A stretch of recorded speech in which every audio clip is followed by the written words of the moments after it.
Mirëkthyer tashmë në studio, sikur se ju thashë edhe në fillim të këtij transmetimi, Dritan Shano, antari i Këshillit Kombëtar të Partisë Demokratike, ekonomist, na është bashkuar në studio. Përshëndetje. Mirë se erdha, zoti Shano. Në një vështrim të parë, si po menaxhohet situata, që duhet të themi është e pangjarë në shumë vite në vendin tonë? Është e pangjarë në shumë vite, po kjo situatë na nxori pak zbuluar, do të them unë, në kuptimin e kapaciteteve njerëzore, teknike, teknologjike që kemi neve për të përballuar të tilla lloj emergjencash, të tilla lloj fatkeqësish. Në nxori zbuluar, aq zbuluar sa që ne më përpara pam ushtrinë e Kosovës dhe njësitë e saj të specializuara tek vinin për të shpëtuar se sa njerëzit tanë. Më lejo të them që respektoj tej mase punën që kanë bërë ekspertët shqiptar të emergjencave civile, por nga ana tjetër mendoj që në shekullin 21 nuk mund të punohet me dorë. Ne nuk kemi nevojë për heroizëm, kemi nevojë për teknologji të cilat përshpejtojnë shpëtimin, efikasitet dhe eficiencë në ndërhyrjen. Për fat të keq, kësaj here pam që ne jemi akoma në nivelet e gërmimit me dorë, nuk ishim asnjë lloj pajisje, nuk ishim as ata qenë të kërkimit që ndërkohë që u mësuam dhe njohëm edhe qenë e Kosovës, e të Italisë, e të Romanisë, e ku diun se çfarë. Kjo është një gjë e cila duhet na bëjnë ne të i vëmë gishtin kokës. E them këtë fjalë pa pasur nevojën që të them qeveria e ka fajin e tjerë me radhë. Ne duhet i vëmë gishtin kokës, shkurt muhabeti, sepse këto gjëra nuk mund të bëjmë as ekonomi, as kursim me këto gjëra të cilat duhen. Vjen një ditë dhe duhen. Harojmë shpejt ne apo është çështje papërgjegjshmërie? Janë të dyja bashk, po kur ti aplikon papërgjegjshmërinë, pra kur asnjëherë nuk vë gishtin, askush nuk paguan, atëherë krijohet një kulturë e cila të çon tek harresa e shpejtë. Tendenca e njeriu është që t'i harrojë ngjarjet e dhimbshme edhe të kujtojë ato ngjarjet e gëzuara, por në rastin konkret më vjen të them që është koha që neve të vendosim përpara përgjegjësisë, duke filluar nga vetja, të gjithë ata që kanë mundësuar, shkaktuar këtë bilanc tragjik kombëtar që na ndodhi në këto ditët e fundit. E them këtë gjë sepse neve jemi një vend i cili përgatitet ose mëton ose kërkon, edhe shpesh edhe me nervozizëm, të bëhet vend antar i Bashkimit Evropian. Po që të bëhesh vend antar i Bashkimit Evropian do të kesh vend sa gjëra në vijë dhe kjo fushë është njëra nga ato. Garancitë, siguritë e me radhë. Çfarë po prevalon më shumë në këtë situatë? Fakti që jemi vend i varfër, që kemi një ekonomi apo financa të kufizuara, kemi një mënyrë menaxhimi spontane dhe jo në bazë të protokolleve sikurse vepron gjithë bota. Atëherë, kjo e fundit është ajo që po prevalon dhe që po ngadalson, po themi, proceset, pra mënyrat tona të menaxhimit. Shteti më përpara se sa të jetë solidaritet dhe empati, është procedurë, është protokoll, është përpikmëri, është eficiencë. Ky është shteti. Për këtë e duam shtetin. Për këtë kemi rënë dakord të kemi një republikë. Nuk e duam për asgjë tjetër shtetin, nuk e duam të na tregojë se çfarë të bëjmë. E duam të bëj gjërat kur lind nevoja për të bërë. Kjo është kryesorja. Në këtë moment nuk po arrim dot të mobilizojmë neve numrin e mjaftueshëm të inxhinierëve që duhen për të kryer inventarizimin, indeksimin e të gjitha ndërtesave që janë prishur, që janë dëmtuar pak, që kanë nevojë të shëmben, që kanë nevojë të riparohen, etj. Me radhë. Numri i inxhinierëve të mobilizuar deri tashmë është shumë i vogël dhe unë për këtë nuk mund t'ia vë fajin inxhinierëve që nuk shkojnë vullnetarisht atje. Unë për këtë gjë kërkoj vullnetari. Kanë mbajtur shumë edhe në mënyrë vullnetare. Dakor. Çështja është sa peshka fjala e tyre në mënyrë shkresore. Atëherë, po pikërisht për këtë. Se janë të involvuar brenda strukturave. Për këtë arsye, ata duhet futen brenda një strukture e cila peshën e ka ajo strukturë e cila absorbon ekspertizën e tyre dhe e përkthen në një material të vlefshëm për të vlerësuar dëmin dhe për të arritur tek fatura financiare. Ne jemi ende larg sot që flasim një ideje të qartë apo një shifre finale se cila është fatura financiare. Pse? Sepse ne nuk kemi mbaruar me hartën e dëmeve. Ende ka zona të tëra që nuk janë identifikuar, ku qeveria nuk është shfaqur as me atë lokalin, po as me kamerën e saj të preferuar. Pra, ne duhet jemi në gjendje të themi, në nesër mundësisht. Harta e dëmeve është kjo, 1, 2, 3, 4, 5.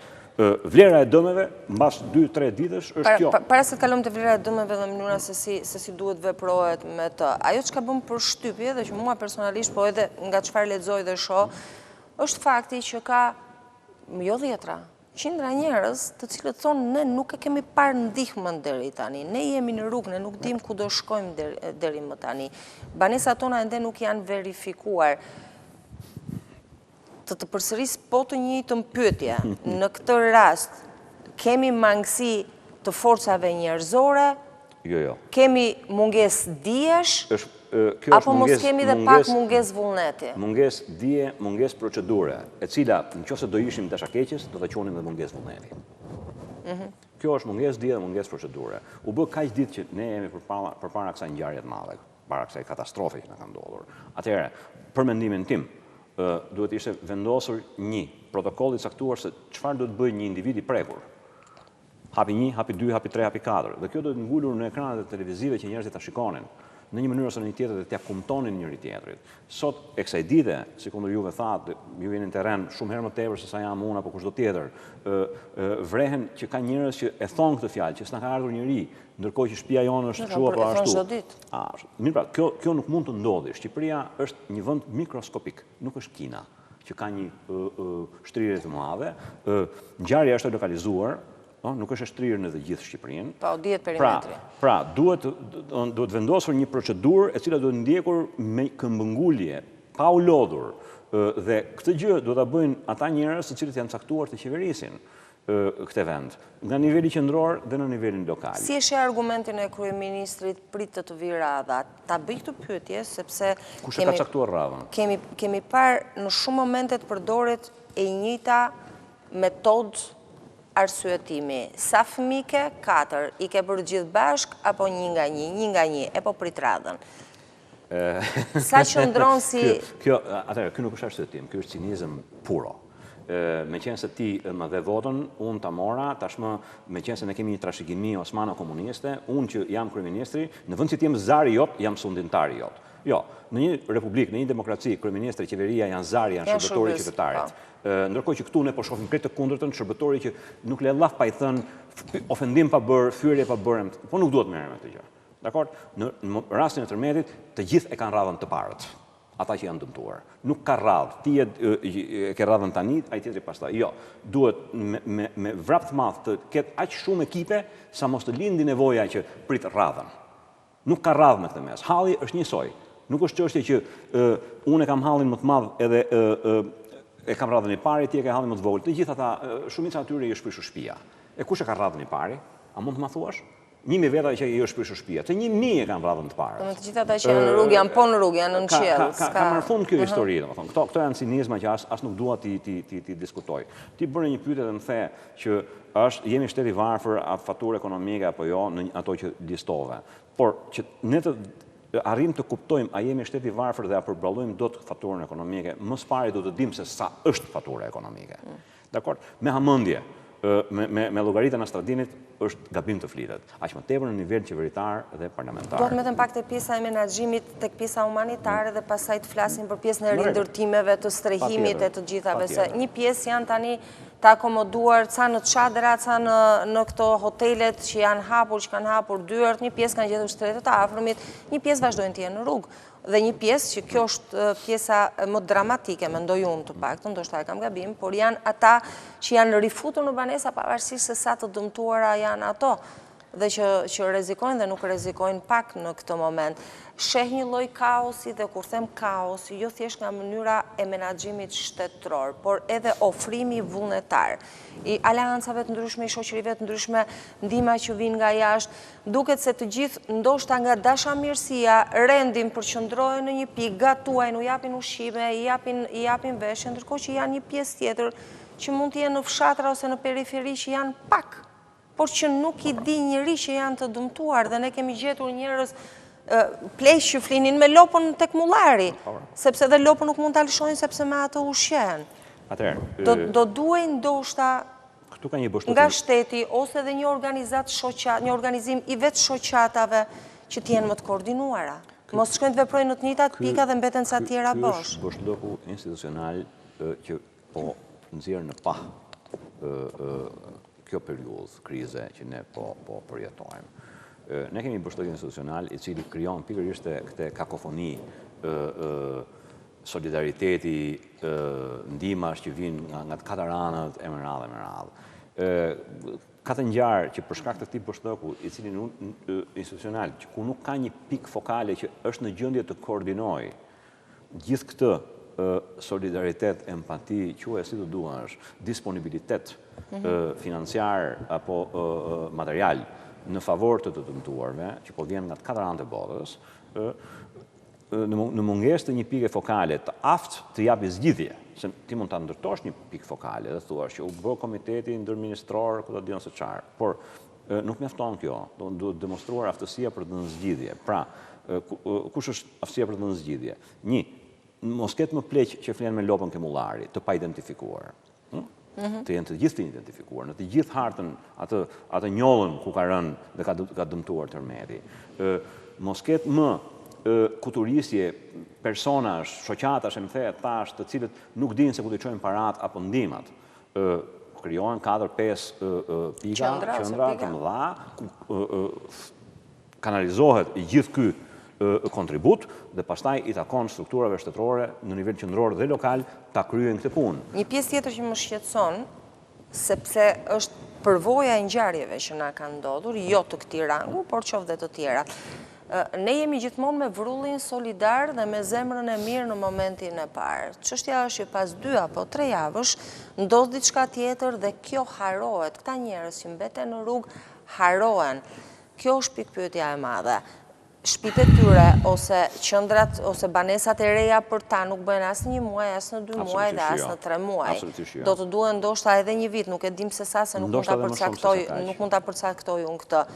Çfarë bëhet me fatin e këtyre njerëzve? Atëherë, ndoshta do të duhet më shumë se sa 1 vit që të sistemohet e gjithë kjo që ka ndodhur në Shqipëri, në zonën e Durrësit, Tomanës, me radhë. Ajo që unë duhet të them është që më trojë diçka që ti the përpara, do i kthehem. E kam këtë vesë që ngulem të ajo gjëra. Jo mirë, duhet i kthehemi gjërave që ti... Më the që unë nuk e dija këtë gjë, me thënë të drejtën, që ka njerëz të cilët janë kthyer në banesat e tyre pa bërë një verifikim dhe janë të riskjuar. S'kan ku shkojnë? Qeverisja lokale dhe ajo qendrore duhet të shkojë me vrap të hyjnë ato banesa, ti verifikoj, dhe nëse ato janë në rrezik për shëmbje, ti nxjerrë këta njerëz jashtë. Është detyra e tyre të gjej akomodim. Nuk ka, kjo është një fatkeqësi kombëtare dhe për këtë arsye, sikur thashë përsëris, për këtë arsye i kemi qeveritë qendrore dhe lokale. Nuk mundet, sepse folën për përgjegjësitë, tu s'marr njëri përgjegjësi. Jo, kjo është përgjegjësia drejt për drejt e organeve kompetente të përcaktimit nëse një banesë është e banueshme apo jo në ato zona ku ka ndodhur fatkeqësia. Nuk mund t'i shtojmë vetes edhe dëme të tjera dhe humbi të tjera jetës njerëzish për shkak të indiferencës apo pa aftësisë për të organizuar dhe koordinuar në këtë drejtim. Sa i përket çfarë do ndodhi me këta njerëz, mund kujtohet... Jo, sa riskojmë, po them, më shumë se çfarë do ndodhi, sa riskojmë me këta njerëz? Sepse kështu i kemi haruar të gjithë, sa herë ka ndodhur ngjarje. Jemi marrë javët e para dhe pastaj janë haruar. Ka një problem të vogël në këtë mes. Italia, që është një shtet shumë më i fuqishëm se Shqipëria, për shkak të përplasjeve institucionale, ata banorët e Akujrës i ka ende të pasistemuar. Ne nuk mund t'ja lejojmë vetes këtë gjë. Një. E dyta, këta njerëz që kanë humbur familjar, kanë humbur pronë dhe janë dëmtuar dhe nuk kanë ku të flenë, nuk do e lënë veten të harrohen. Unë këtë periudhën që po vjen e krahasoj me atë kur një fëmijë vritet dhe vazhdon të luajë futboll dhe kur mbaron ndeshja, atëherë fillon të qan me OI, se atëherë i dhëmb plaga që është shkaktuar. Dhimbja e vërtet nga nevoja për mbështetje ende nuk ka filluar të ndjehet. Jemi akoma në fazën që shtuam gjallë. Jemi akoma të ngrohtë në këtë mes, vëmendja e njerëzve po na jep një lloj ngrohtësie, në momentin që kjo do fillojë të zbehet, krejt normale që të ndodhë një gjë e tillë, atëherë këta njerëz do ngelen vetëm me hallin e tyre. Dhe në këtë moment, unë dua që qeveria e vendit tim, qeveri dhe bashki, të mos i lërë ata njerëz vetëm, por të ketë që tani, që përpara se deklamoj faturën financiare, një strategji dhe vizion të qartë, që shpirti atyre njerëzve të mos ftohet dhe të dhëmbi, po të jetë i ngrohtë dhe në pritje të asaj që i takon nga qeveria dhe Kemi bashkisë. përcjell një material, e përsëllum që ti më fal për përsëritëm edhe mëngjesin e sotëm, që janë banor të një pallati në lagjen 11 në Durrës, që është brenda qytetit, të cilët pasi kanë dëgjuar lajmin ose u është thënë që do të ngrihen disa lagje të reja, që sigurisht do të ngrihen në periferi se brenda qyteteve nuk ka vend, nuk pranojnë këtë lloj spostimi. Gjithkush nga ne do të thoshte pse shkoj të jetoj në periferi, kur shtëpinë time e kam patur në qendër dhe nuk është faji im, pse pallati im ku unë banoj u prek apo u prish. Kanë kërcënuar deri në grev urie. Duhet të jemi pak më të duruar apo ndonjëherë apo nuk kanë faj sepse ndonjëherë durimi i madh u ka sjellë edhe pasoja apo dëme të mëdha. Pra, ata janë të dëmtuar, pallati i tyre është i pabanueshëm, siç kuptoj unë, dhe ajo që kanë dëgjuar se mund t'i ofrohet është një ndërtesë që u zgjidh banimin dhe sigurinë në periferi. Kur të bëhet, se s'janë bërë akoma. Natyrisht që kur të bëhet. Në këtë pikë më vjen keq, domethënë, unë nuk mendoj që është e mundur që qeveria, kushdo qoftë në qeveri, të mund të qepi nga një kostum personal të gjithë hallit individual që kanë njerëzit. Qeveria do bëj atë mbështetje standarde që mund të bëj, sepse parat janë nga taksimi i përgjithshëm, dhe mund të ofroj këtë lloj sistemimi. Çdo qytetar është, nuk them është i detyruar, askush nuk e detyron, por këtë ofertë ka. Unë nuk mendoj që mund të shtrëngohet qeveria që t'i qepi nga një kostum sipas masës secilit njeri të dëmtuar. Më vjen keq për ata qytetarët që mund ta dëgjojnë këtë fjalë nga unë, po në këtë pikë unë jam shumë i prerë sepse halli i tyre tani i krijuar nga njerëz të papërgjegjshëm më përpara. Një radhë gjatë që nga ndërtuesi, projektuesi, inspektori, kolauduesi, supervizori, miratuesi i lejes ndërtimit, e me radhë, ka një listë të gjatë me emra. Ka nisur hetime në Durrës dhe në bashki nuk kanë gjetur dokumentacion për pallatin. Pra, ky hall i krijuar nga një numër i caktuar njerëzish nuk mund të zgjidhet në mënyrë personale, individuale, sipas dëshirave të secilit nga taksimi i përgjithshëm sikundur do zgjidhet, sepse ne nuk kemi mënyra të tjera, dhe taksimi i përgjithshëm do të thonë paratë e buxhetit dhe borxhet e reja që do merren për të përballuar. Shano, meqense je ekonomist, dua të të bëjë një pyetje tjetër për një vendim të marrë nga qeveria për dëmshpërblimin financiar të familjeve të prekura, më së shumti jo thjesht nga dëmtimet, ata që humbën jetë njerëzore. Ne e dim gjithë çfarë është kaluar tashmë, çfarë tragjedi ndodhi. Ka pas nga ata që kanë humbur 1, kanë humbur 2, po kanë humbur dhe 4, po kanë humbur dhe 8. Dhe kjo është shumë e rëndë. Dëmshpërblimi është i njëjtë për të gjithë, 1 milion lekë. Do duhet të ishte i njëjtë për të gjithë. Unë mendoj që nuk do duhet të ishte i njëjtë për të gjithë. Ka një debat për këtë. Nuk do duhet të ishte i njëjtë për të gjithë. Padyshim, nuk bëhet fjalë që dëmshpërblimi të lehtësojë ty dhimbjen e humbjes së njërit apo 8-ve, nuk diskutohet, por duke u nisur që ka një përshkallëzim, i cili duhet ruajtur, duhet gjetur një mënyrë, një koeficient i caktuar për të ruajtur. Unë mendoj që kjo është e bëshme. Sikundër thash, pak më përpara unë thash që zgjidhja është standarde, nuk mund të jetë e ndryshme.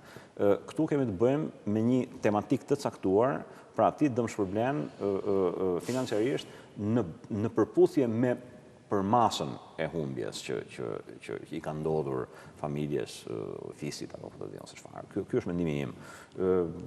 Nëse qeveria ka vendosur që të jetë e njëjtë për të gjithë, unë nuk e shikoj të përshtatshme këtë gjë. Si e sheh idenë e ngritjes së lagjeve të reja në Tiranë, në Durrës dhe në Laç? Është një zgjidhje, është një zgjidhje, por më shumë se sa ngritjen e lagjeve të reja që do ngrihen, do sistemohen, jam mos e i bindur sa më shpejt aq më mirë. Unë shoh që ne kemi një nevojë akute për të riformuluar mënyrën se si ndërtohet në këtë vend. Standardet e ndërtimit, rregullat dhe procedurat që duhen ndjekur, që cilat duhet të jenë të thjeshta, transparente dhe që janë të lidhura me përgjegjësitë në mënyrë të dukshme. Askush nuk mund të fshihet dot. Ne kemi nevojë për këtë gjë. më shumë se sa ku do vendosen lagje të reja në Tiranë, ato që do krijohen, ato lagje apo ato grupime ndërtesash të paktën të jenë të sigurta dhe brenda standardeve.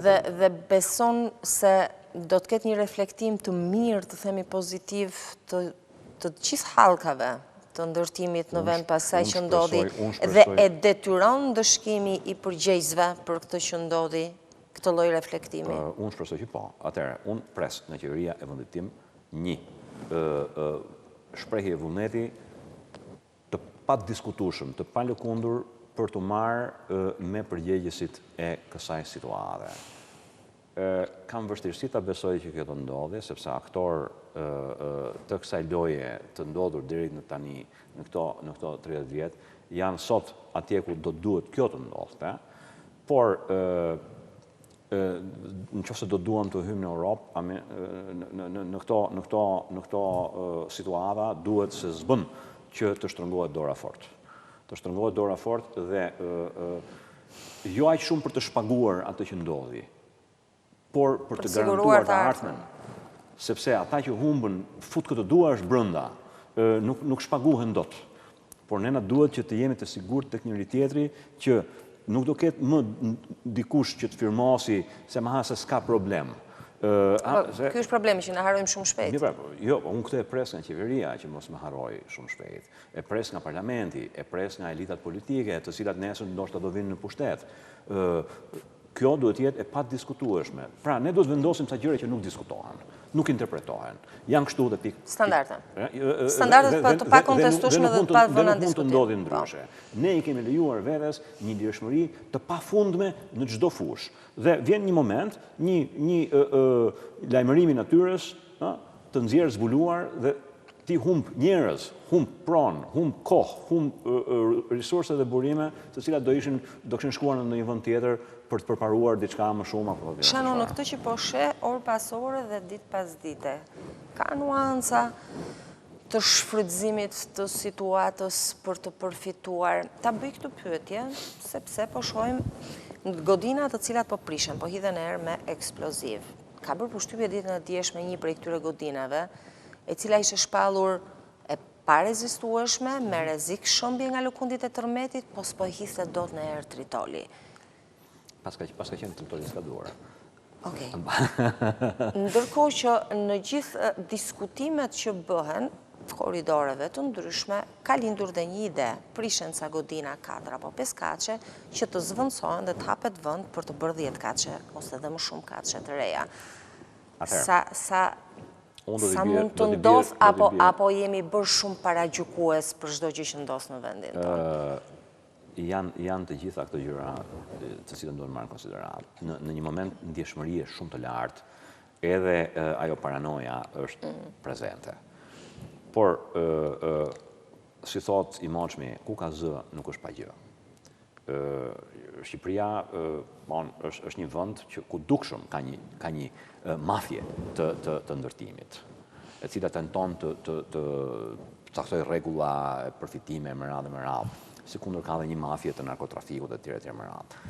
Kështu që njerëzit jetojnë dhe i dinë këto gjëra dhe i shkon mendja që kjo mund të jetë duke ndodhur, që meqense ra kjo gjëja me një cinizëm dhe me një gjaftësi kriminale, hajde të pastrojmë dhe këtë territorin në mënyrë që nesër pas nesër të ndërtojmë ato pallatet e mëdha që kishim ndërruar, por që nuk i bënim dot se na kishin zënë rrugën këto ndërtesat. Natyrisht edhe kjo mund të jetë një pistë. Unë doja të thoja këtë gjë, që do dëshiroja shumë që Prokuroria e Republikës të kishte mbaruar punë ndërkohë me administrimin e provave materiale të gjitha ndërtesave që janë shëmbur. Përpara se këto t'i nënshtroheshin procesit të pastrimit dhe zhdukjes të tritolizimit e me radhë, sepse nuk ka rrugë tjetër nëse duam ne paqe mes njëri tjetrit dhe siguri mes njëri tjetrit, nuk ka rrugë tjetër se si ti ta vendosësh këtë gjë duke vendosur njerëzit para drejtësisë, ti të duhen provat materiale. uroj që prokuroria ta ketë mbaruar këtë proces. Edhe pse dikush mund të më vitë dhe të thotë, çfarë duke thënë, ata as nuk e kanë filluar. Si të duk deklarata e Olsian Çelës, kryeprokurorit të ri të përgjithshëm ditën e sotme, që mori dorëzime dhe detyrën, u duk sikur bëri një premtim të parë, u duk sikur tha është një fazë e re për vendin, një fazë e re për drejtësinë që duhet u japi njerëzve, qoftë në këtë situatë pas tërmetit atë që ata kërkojnë, drejtësi. Atëherë, ngelem duke thënë, është një fazë e re, është një fazë e re, fillojmë nga zero e ku do të dinë se çfarë. Nga prokurori i Republikës unë nuk pres fjalime, unë pres akte konkrete që sot që ai ka marrë detyrën. Është pak po e sigurt. Ai ka një sistem drejtësie, një sistem ligjor, mjaft të mirë, asnjëherë të zbatuar. Pres nga ai të zbatojë vetëm ligjin. Paralelisht me lotët, emocionet, dhimbësurinë, solidaritetin, dëmin, gjitha bashkë, sepse në këto ditë kemi provuar të gjitha, ka qenë një aneksim, një lloj aneksimi i situatës që çonte shigjetat në një tjetër objektiv, që janë mediat, janë njerëzit të cilët flasin hapur, që janë akuzuar për përhapje paniku, jo më larg se sot që të mos i rikthen dhe njëherë batutave të ministrit brendshëm, kryeministrit dhe më gjerë, kryeministri Edi Rama në mbledhjen e jashtëzakonshme të qeverisë paralajmëroi shtesa në ligjin anti-shpifje, sidomos në situatat jashtëzakonshme të cilat do të përballen me super dënime. Madje ka hedhur fajin medjave që dha lajmin për dëmtimin e spitalit të Durrësit, kur njerëzit dolën në panik dhe njëri prej tyre që po transportohej për një tjetër spital humbi jetën. Ky reagim në këtë moment, se ky reagim në një kohë tjetër e kemi dëgjuar, ky reagim në këtë moment. Atëherë, çdo reagim i cili nuk shkon për mobilizimin e të gjithë burimeve që ne kemi për të zgjidhur hallin që i ka zënë shqiptarët nga Thumana në Durrës, në Tiranë, po të doni, për mua është i gabuar. Çdo reagim i cili largon vëmendjen nga fajtorët, sepse nuk është tërmeti fajtori, janë njerëzit me veprën e tyre që kanë krijuar ndërtime vulnerabël jashtë standardeve, dhe kjo prodhoi humbjen e jetës së 51 shqiptarëve me një lëkundje të dytë në 26 nëntor, ndërkohë që kishim marrë një paralajmërim shumë të fortë në 21 shtator. Dhe gjatë kësaj kohe mund të kishin ndodhur evakuime, mund të kishin ndodhur një menaxhim i situatës i tillë që ne mos kishim humbjen e 51 jetëve. Që në fakt janë 52, sepse dhe ajo zonja është shkreta nga dhimbja e humbjes së të afërme humbi jetën. Juli, lutem, sepse mua realisht më shkaktohet një ndjenjë shumë e vështirë tek flas për numra. Sepse çdo jetë njeriu është shumë e vlefshme. Është paçmuar normalisht. Edhe pra çdo tentativë për të larguar vëmendjen dhe për të treguar me gisht fajtorin për mua është e gabuar. Kjo është situata tipike e asaj që ngriti njerëzit në këmbë në Evropë në 68-ën, e cila thoshte që kur gishti tregon hënën, pra kur tregon gishti dëmin që është shkaktuar dhe nevojën për ta zgjidhur me urgjencë hallin e atyre njerëzve, kur tregon gishti përgjegjësit që kanë çuar në humbjen e tyre jetëve, qeveria kërkon që budallai të shikojë hënën, mos të shikojë gishtin. Dhe drejtimi i projektorëve tek media, sikur ky na qenë kërka problemi kryesor në Shqipëri, është pikërisht një strategji e tillë. Unë nuk i shfaqsoj mediat që janë pjesë e interesave të mëdha që lëvizin dhe vendimarrjet në këtë vend. Nuk kam ndërmend ta bëj këtë gjë, por ama unë nuk mendoj që raportimet e mediave kanë rritur panikun ndër njerëz. Përkundrazi. Unë mendoj që njerëzit duhet të jenë shumë të informuar. Unë vetë kam një kontakt shumë të vogël me median në ambientin ku unë jetoj. Kemi zgjedhur që mos shikojmë televizor më shumë se sa na duhet. Por ama më lejo të them një diçka. Unë në këto ditë për shkak të komunikimeve që keni bërë ju, për njerëzve të ftuar, specialistëve etj. Me radhë, kam mësuar një diçka që nuk e dinja më përpara. Pra që ka një sezon tërmetesh. Pra ekspertët e fushës e dinë kur janë ciklet, kur kjo gjë fillon të ndodhi. Nuk është një diçka fare e paparashikueshme. është e pavarësishme që do ndodhi në këtë orë, është e pamundur shkencërisht. Por ama metore në këtë ditë, por si periudhë kohore, ka një sezon. Në rastin ton, unë kuptova që kur fillojnë bien tërmete në zonat e Iranit, Turqisë, edhe fillojnë dhe i afrohen Bullgari, Greqi, atëherë na vjen radha neve. Atëherë, nëse unë do isha në qeveri, kur dëgjonja që filloi sezoni i tërmeteve, gjëja e parë që unë do bënja ishte do rrisnja buxhetin e emergjencave civile dhe do rrisnja kontrollin për gatishmërinë e tyre njerëzore, teknike, teknologjike. Unë nuk e kam parë këtë gjë të ndodhi në këtë vend. Këtë gjëra i mësova nga media. Pra, mediat kanë shkaktuar një valë informacionesh të vlefshme. Natyrisht, në totalitetin e tyre mund të ketë 1 apo 2, 3... Nuk mund të përgjithësosh. Por, unë nuk kam nevojë ta përgjithësoj këtë gjë dhe aq më tepër të tregoj mediat me gisht si fajtor të diçka. Jo, fajtorët janë të tjerë, janë me emra dhe me mbiemra dhe kanë fituar para pafund nga kjo lloj sjellje, e cila sot u verifikua në Durrës, në Fulman, nesër do verifikohet në Tiranë apo në Vlorë, larg qoftë. Shano, do të ndërpres për pak publicitet, do të kthehemi, do të flasim në mënyrë ekskluzive, në mënyrë më specifike, do më thëmë për faturën financiare, në mënyrën se si duhet përballohet dhe si po veprohet. Zoti Shano, në fakt ekonomisti i pari dhe pastaj janë të tjerat, para se të ma korrigjojë ti, po ta korrigjoj unë. Gjithë pikpyetja e madhe është si do të mund ta përballojmë situatën financiarisht. Çfarë ndodh? A kemi donacione, a kemi ndihmë apo kemi dhe kemi shumë? A janë të mjaftueshme, këtë nuk e dim, sa kohë nuk kemi një faturë financiare. Por nga ana tjetër, nuk kanë munguar propozimet që kryeministri për shembull ose qeveria të marrë vendim për pezullimin e disa koncesioneve në mënyrë që të jenë disponibil sasi parash janë të konsiderueshme. Zoti Rama thot nuk e prek buxhetin e shtetit dhe koncesionet nuk i anulloi. I janë të mjaftueshme sepse në pamje të parë unë e shoh që do të mbështetemi vetëm tek donacionet që na vinë nga jashtë, por sa do të vinë, a mund të përballojnë situatën? Meqense fondi emergjencash, e tham dhe pak më parë që kemi fondi emergjencave minimalist, mikroskopik, është pa diskutim që nuk mund të presësh që efektet financiare që do prodhoj mbasi të inventarizohet kjo fatkeqësi të mbulohen nga fondi emergjencave. Por më lejo të them një diçka. E para njëherë, PPP-t nuk janë koncesione, janë dhurata. Koncesione është kur dikush riskon paratë e veta, jo paratë e taksapaguesve. Mos i ngatrojmë mollat me dardhat. Por ato vetëm vete, PPP-t vetëm vete janë atakuar nga autoritete të fushës të ekonomisë dhe financave në Shqipëri, por janë atakuar fort edhe nga Fondi Monetar Ndërkombëtar, pa më dyshje, edhe nga Banka Botërore dhe edhe nga Bashkimi Evropian.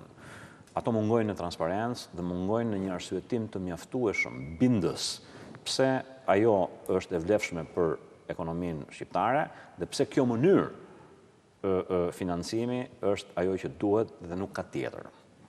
Kështu që ato nuk kanë nevojë që të ndodhi një fatkeqësi e madhe si kjo që të anullohen. Ato, siç janë, nuk duhen bërë, sepse cënojnë edhe arsyet pse ekziston shteti, i cili do të kryejë disa funksione të cilat nuk mund t'i transferoj në këtë formë, si kundër thash, krejt jo transparente dhe të pa arsyetuar.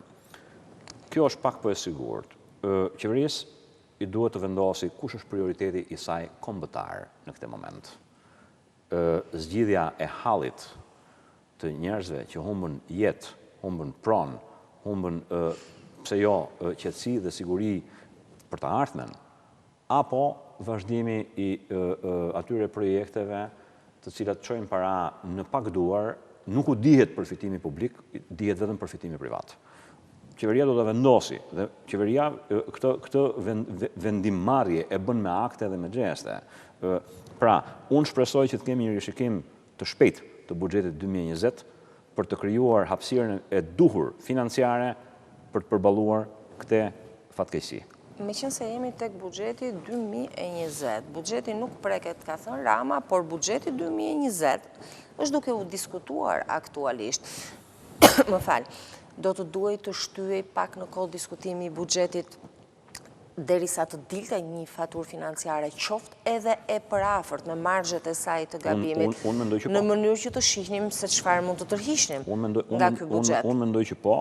Një, e dyta, e shikoj të pamundur këtë gjë të ndodhi. Kjo është që juve po thoni do ishte një ngjarje shumë e arsyeshme, por që me ndryshimet kushtetuese të vitit 2008 kjo është e pamundur të ndodhi. Pse?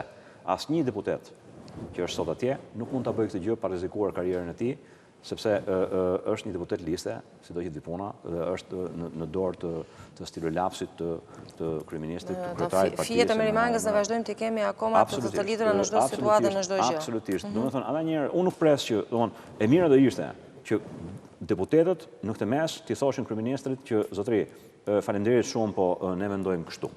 Kjo gjë unë nuk pres të ndodhi. Pra, vullneti i kryeministrit do bëhet.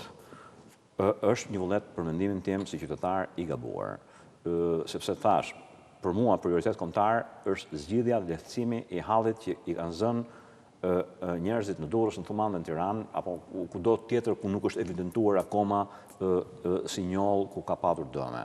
Ky është prioriteti kombëtar i vitit 2020, nuk kemi prioritet tjetër. Kryeministri mund vendosë të thotë që po, unë kam prioritete tjera, punë e tija, vjen një moment që votohet dhe shqiptarët ndoshta harrojnë shpejt si të dhe votojnë prapë.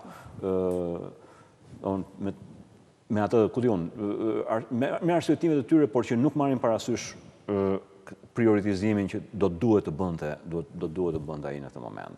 Unë mendoj që është e udhës që Shqipëria të tregoj që është në gjendje të thotë e kam gabim kur e ka gabim. Dhe të bëj gjën e duhur kur duhet bëj gjën e duhur, dhe gjëja e duhur është që t'i shërbehet shqiptarëve. Shqiptarë janë dhe oligarkët, nuk e diskutojmë, por ama më pari i shërbehet nevojtarëve, jo atyre që s'kanë nevojë. Shano, pa ditë e njerëzve, mund të zgjidhin diçka në aspektin financiar ose të dëmshpërblimit të tyre? Flas gjithmonë për këto raste sepse kemi mungesë njohurie, sepse nuk kemi eksperiencë në to. Përveç çfarë vendos qeveria për strehim, për një dëmshpërblim, nuk e di se deri në çfarë mase do vendosë dhe si do veprohet. Pa ditë individualet njerëzve mund të sjellin rikuperim të paktën të aspektit financiar të tyre? Pavarësisht viteve që do duan, ose tash e dim këtë. Unë mendoj që, si kundër thash, ne do të kemi rregulla loje të pranuara nga të gjithë. Pra, nëse unë do padis dikë për dëmet e shkaktuara, duhet që ta kryej këtë akt ligjor në kushtet kur të gjithë themi që dëmi vlerësohet në këtë formë. Jo një palë thotë dëmi vlerësohet kështu, dëmi vlerësohet kështu, pala tjetër thotë jo po shiko se dëmi duhet vlerësuar kështu apo ashtu. Pra, në kushtet e mungesës së një procedure standarde, unë mendoj që paditë do jenë shumë të vështira. Një. E dyta, të gjitha tentativat për padi do zgjadhen aq shumë në kohë, jo aq për faktin evident, tragjik, që është akoma më i rëndë se sa një tërmet, që ne s'kemi një sistem drejtësie prej 2 vjetë kusur në mos gaboj.